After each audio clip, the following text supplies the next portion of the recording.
বিশ্বনবী সাল্লাল্লাহু আলাইহি ওয়াসাল্লাম পবিত্র কোরআন থেকে তেলাওয়াত করেন সুমিষ্টি কণ্ঠে। সেই মক্কা মদিনার মানুষগুলো আমার নবী বিশ্বনবীর কোরআন তেলাওয়াত শুনে আমার নবী বিশ্বনবীর হাতে হাত রেখে বায়াত গ্রহণ করে মুসলমান হচ্ছে। এমন দৃশ্য যখন অহরহ দেখা যায়, আবু জেহেলের নেতাকর্মীরা আবু জেহেলকে গিয়ে বলল, ও আবু জেহেল, তুমি তো গদিতে বসে আছো, কোনো খোঁজ খবর রাখো না রে আবু জেহেল। তুমি কি জানো মুহাম্মদ সুমিষ্টি কণ্ঠে কোরআন তেলাওয়াত করছেন, ইসলামের দাওয়াত দিচ্ছেন, ইসলামের প্রচার প্রসার করছেন। এটা করে সেই আবু জেহেল তোমার দলের লোকগুলোকে সিরিয়াল করে তো তার দলে নিয়ে নিচ্ছে, তুমি তো এই খবর জানো না আবু জেহেল। আবু জেহেল দুশ্চিন্তায় পড়ে গেলেন, কি করা যায়। শয়তানি বুদ্ধি খাটিয়ে একটা চক্রান্ত আঁকালো, তার দলের লোকদেরকে একত্রিত করলো আর বলল, এখন থেকে মুহাম্মাদুর রাসূলুল্লাহ সাল্লাল্লাহু আলাইহি ওয়াসাল্লাম যেখানেই কোরআন তেলাওয়াত করবে, যেখানেই কোরআনের প্রচার প্রসার করবে, সেখানেই গিয়ে তোমরা হট্টগোল লাগাবে, চিল্লাচিল্লি করবে, মারামারি লাগিয়ে দিবে। শয়তানি বুদ্ধি শয়তানি চক্রান্তে বাস্তবায়ন হয়ে গেল। সেই বাস্তবায়ন করে আমার নবী বিশ্ব নবী যখন কোরআন তেলাওয়াত করেন, ওই কাফেরের দলগুলো গিয়ে হট্টগোল বাঁধিয়ে দেয়, চিল্লাচিল্লি লাগিয়ে দেয়, মারামারি লাগিয়ে দেয়। আমার নবী বিশ্ব নবী কোরআনের প্রচার করতে পারে না, কোরআন তেলাওয়াত করতে পারে না, এমন একটা পরিস্থিতি তৈরি হয়েছেন। আমার নবী বিশ্ব নবী মন খারাপ করে বসে আছেন। তখন আল্লাহ রাব্বুল আলামিন পবিত্র কোরআনের আয়াত নাজিল করে দিলে বললেন, আলগাউ ফীহি লাআল্লাকুম তাগলিবুন। আল্লাহু আকবার। আল্লাহ রাব্বুল আলামিন বললেন, মন খারাপ করার দরকার নাই, মন খারাপ করার দরকার নাই। কোরআন তেলাওয়াতে বাধা দিয়েছে আবু জেহেল।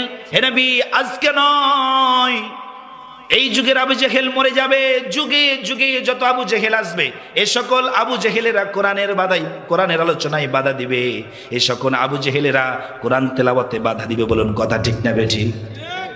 এই সকল আবু জেহেল আছে না নাই? আছে। যারা কোরআনে যে রাজনীতি আছে এটা তারা বিশ্বাস করে না, কিন্তু বিশ্বাস করেন এক দুইটা নয়, 500+ কোরআনের আয়াত আল্লাহ তাআলা রাজনীতির বিষয়ে নাজিল করেছে। বলি সুবহানাল্লাহ। সম্মানিত উপস্থিতি, লক্ষ্য করুন, 16টি বছর সেই 500টি আয়াত আলেম ওলামা বলতে পারে নাই। যে আলেম ওলামা একটু সাহস করে এই আয়াতগুলো নিয়ে আলোচনা করেছে, সঙ্গে সঙ্গে তাকে গ্রেফতার করা হয়েছে, সঙ্গে সঙ্গে তাকে গুম করা হয়েছে, সঙ্গে সঙ্গে তাকে আইনা ঘরে পাঠানো হয়েছে। এই আয়াতগুলো বলার সাহসকারী হয় নাই। আল্লাহর কসম করে বলি, এই আয়াতগুলো যদি আমরা না বলি, দেশের রাজনীতি সুস্থ না অসুস্থ? একটু বলেন, এই আয়াতগুলো যদি আমরা না বলি এই মঞ্চে দাঁড়িয়ে, তাহলে এই রাজনীতি সুস্থ না অসুস্থ? অসুস্থ রাজনীতিতে পরিণত হবে। এজন্য যে সকল আলেম ওলামারা আলোচনা করেন, যে সকল আলেম ওলামারা খুতবা দেন, যে সকল আলেম ওলামারা বিভিন্ন জায়গায় কথা বলেন, বুকে সাহস নিয়ে, রক্ত যতদিন আছে বুকে সাহস নিয়ে কোরআনের প্রতিটি আয়াত থেকে ব্যাখ্যা বিশ্লেষণ করবেন। যদি আপনার কোরআনের ব্যাখ্যা বিশ্লেষণ করতে গিয়ে মৃত্যুবরণ হয়, আপনার শাহাদাতি মৃত্যু হয়ে যাবে। এই সাহসিকতা সবার থাকা দরকার না? দরকার না? দরকার না? ইনশাআল্লাহ সবার দরকার। আল্লাহ রাব্বুল আলামিন সকল আলেম ওলামাকে সাহসিকতা বজায় রেখে কোরআনের সকল আয়াতগুলো পৃথিবীর সকল দ্বার প্রান্তে পৌঁছে দেওয়ার তৌফিক দান করুন সকল উপরে আল্লাহুম্মা আমিন। আমার নবী বিশ্বনবীকে বললেন, আল্লাহ রাব্বুল আলামিন বললেন, ফিল কুরআন, কুরআনে বাধা প্রদানকারী শুধু আবু জেহেল নয়, আবু জেহেল মরে যাবে, যুগে যুগে এরকম আবু জেহেল আসবে। সম্মানিত উপস্থিতি, লক্ষ্য করুন, এই যে কোরআনের আয়াত প্রতিশ্রুতি ভঙ্গ করা। আজকে আমাদের এই বাংলাদেশে ছোট নেতা, পাতি নেতা, বড় নেতা, মধ্যম নেতা, সর্বোচ্চ নেতা, আপনারা মন খুলে একটা কথা বলুন, গ্রেপ্তারের ভয় নাই, মন খুলে একটা কথা বলুন, আমাদের বাংলাদেশের নেতারা প্রতিশ্রুতি রাখে না ভঙ্গ করে? ভঙ্গ করাটা অহরহ না রক্ষা করাটা অহরহ?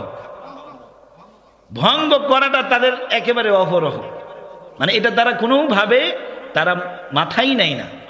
কিন্তু আমার আল্লাহ কি বলছেন, আমার নবী হাদিসের ভিতরে কি বলছেন, ওয়াইদা তুমিনা আখলাফা, যারা প্রতিশ্রুতি ভঙ্গ করে তারা জাহান্নামের খড়ি হয়ে যাবে। আজকে আমাদের এরকম নেতা আছে না নাই? এই জন্য সম্মানিত উপস্থিতি লক্ষ্য করুন, সহিহ বুখারী মুসলিমের হাদিস আপনাকে আমি অবগত করছি, একটু লক্ষ্য করুন। কথাটার হেডলাইন হবে আপনি কাকে ভোট দিবেন। বুখারী শরীফের হাদিস, আল্লাহর নবী বিশ্বনবী বলেন,